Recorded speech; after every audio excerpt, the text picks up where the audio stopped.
Morning students, आज हम पढ़ने जा रहे हैं वाटिका पाठ 12 बड़ों का बचपन। पाठ शुरू करने से पहले पाठ के कठिन शब्दों को हम समझ लेते हैं। पहला शब्द है महापुरुष, जिसका अर्थ है महान व्यक्ति। लक्षण का अर्थ है विशेषता। सिद्ध करना का अर्थ है साबित करना। उन्नति का अर्थ है विकास या प्रगति। निरीक्षण का अर्थ है निरीक्षण करने वाला। स्लेट का अर्थ है पत्थर की पट्टी जिस पर लिखते हैं। पुरस्कार का अर्थ है इनाम। ईमानदारी का अर्थ है सच्चाई। निर्भीकता का अर्थ है निडरता। संकेत का अर्थ है इशारा। अनुचित का अर्थ है गलत। अक्ल का अर्थ है ज्ञान या समझ। विस्मय का अर्थ है आश्चर्य। सत्यवादिता का अर्थ है सत्य बोलने की आदत या स्वभाव। साहस का अर्थ है हिम्मत। तो बच्चों, इस पाठ में हम पढ़ेंगे कि महापुरुषों के जीवन से संबंधित घटनाएं हमें कुछ विशेष कार्य करने के लिए प्रेरित करती है या प्रेरणा देती है।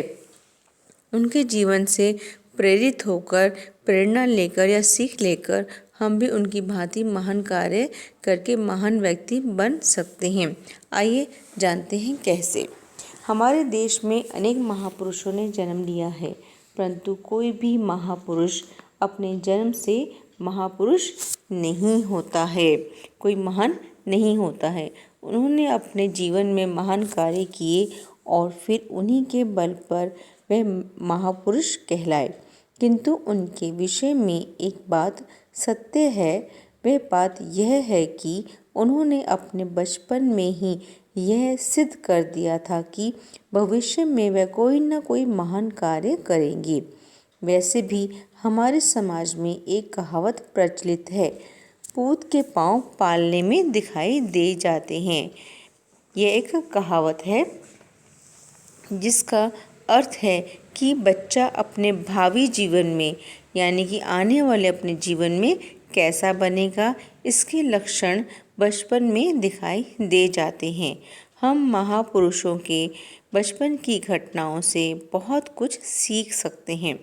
यदि हम उनके जैसे गुण और संस्कार ग्रहण कर लें तो जीवन में बड़ी उन्नति कर सकते हैं, सफलता हासिल कर सकते हैं। आइए कुछ महापुरुषों के बचपन से संबंधित विशेष एवं प्रेरक घटनाओं के विषय में जानें। हमारे देश के गुजरात राज्य के राजकोट नामक स्थान पर एक प्राथमिक पाठशाला में एक दिन विद्यालयों के निरीक्षक महोदय पाठशाला का निरीक्षण करने के लिए आए। निरीक्षक महोदय ने बच्चों की योग्यता को जांचने के लिए एक कक्षा के विद्यार्थियों से 5 शब्द लिखवाए, यानी कि श्रुतलेख दी। एक छोटे और पतले से बालक ने उनमें से एक शब्द गलत लिख दिया। कक्षा अध्यापक ने जब देखा तो उन्होंने बालक को अगले बालक की स्लेट से उस शब्द को देखने तथा शब्द को ठीक से लिखने का संकेत किया। बालक अपने अध्यापक के संकेत को ठीक से समझ नहीं पाया कि वे उसे अपने से अगले लड़के की स्लेट देखकर गलत शब्द को सही लिखने का संकेत कर रहे हैं। छोटे बालक के मन में आया, यदि मैं उस लड़के की स्लेट देखकर अपना शब्द सही करूँगा तो यह बेईमानी होगी और अच्छी बात नहीं होगी। फिर अध्यापक जी भी ऐसी अनुचित बात करने के लिए कहेंगे ही क्यों। यह सोचकर बालक ने अपने से अगले बालक की स्लेट पर लिखे शब्दों पर ध्यान नहीं दिया। निरीक्षक महोदय के चले जाने के बाद अध्यापक जी ने बालक को डांटा और कहा, तू मूर्ख है। मैंने तुझे संकेत किया था कि अगले लड़के की स्लेट पर लिखे शब्दों को देखकर अपना गलत शब्द सही कर ले, पर लगता है तेरी अकल पर पत्थर पड़ गए थे। बालक यह समझ नहीं पाया कि अध्यापक जी उसकी गलती ना होने पर भी उसे क्यों डांट रहे हैं। इस घटना के बावजूद बालक के मन में अपने अध्यापक के प्रति सम्मान में कोई कमी नहीं आई, यानी कि उस बालक ने अपने अध्यापक का सम्मान यानी कि इज्जत करना छोड़ा नहीं। यह बालक था मोहनदास करमचंद गांधी, जो बड़ा होकर हमारे देश का राष्ट्रपिता कहलाया। क्या कहलाया? राष्ट्रपिता।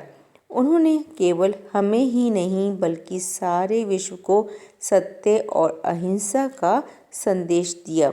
उन्होंने ही हमारे देश को स्वतंत्रता दिलाई थी।